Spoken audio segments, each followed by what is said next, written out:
April 18వ తేదీ ఎడారిలో సెలయేర్లు. ఆయన నీ కార్యము నెరవేర్చును.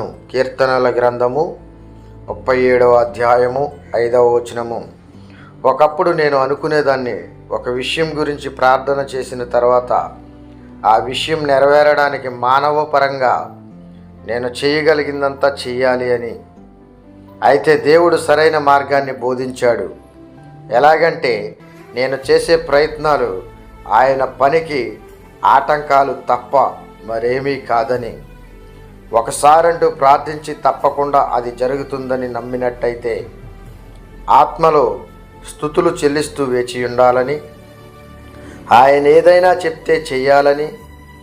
కానీ చేతులు ముడుచుకు కూర్చోవడం, ఏమీ చేయకుండా కేవలం దేవుడి మీద భారం వేసి ఊరుకుండడం మనకి రుచించదు. పోరాటంలోకి మనం స్వయంగా దూకాలన్నా శోధనను తట్టుకోవడం కష్టం. నీళ్లలో మునిగిపోతున్నవాడు తనను రక్షించడానికి వచ్చిన వాడిని తానే రక్షించాలని ప్రయత్నిస్తుంటే వాడి ప్రాణాలు కాపాడడం ఎంత కష్టమో మనకి తెలుసు. అలానే మన పోరాటాలు మనమే పోరాడుతూ ఉంటే మన పక్షంగా యుద్ధం చేయడం దేవునికి కష్టమైపోతుంది. చెయ్యడానికి కాదు, చెయ్యలేడు. మనం జోక్యం కలిగించుకోవడం ఆయన్ని అడ్డగించినట్టే. ఇహలోకపు శక్తులు చురుకుగా పనిచేస్తుంటే ఆత్మశక్తులు మెదలకుండా ఊరుకుంటాయి. ప్రార్థనకి జవాబు ఇవ్వడానికి దేవుడు కొంత సమయం తీసుకోవచ్చు. ఈ సందర్భాలలో దేవుడికి మనం అసలు అవకాశమే ఇవ్వం.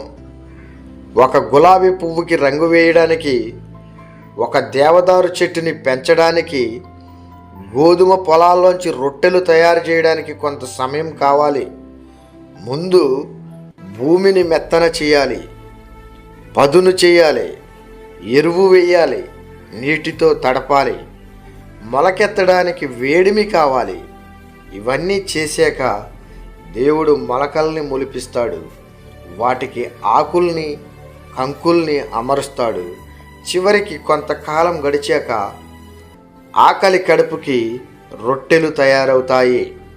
దీనంతటికి కొంతకాలం పడుతుంది. అందుకే మనం విత్తనాలు చల్లుతాము, దున్నుతాము. తర్వాత కొంతకాలం నమ్మకంతో ఎదురు చూస్తాము. దేవుని పనంతా పూర్తయ్యేదాకా కనిపెడతాము. దేవుడికి తన పని చేయడానికి సమయాన్ని ఇస్తాము. మన ప్రార్థనా జీవితాల్లో కూడా ఇదే పాఠాన్ని మనం నేర్చుకోవాలి. ప్రార్థనలకి జవాబు ఇవ్వడానికి కొంత సమయం ఇవ్వండి.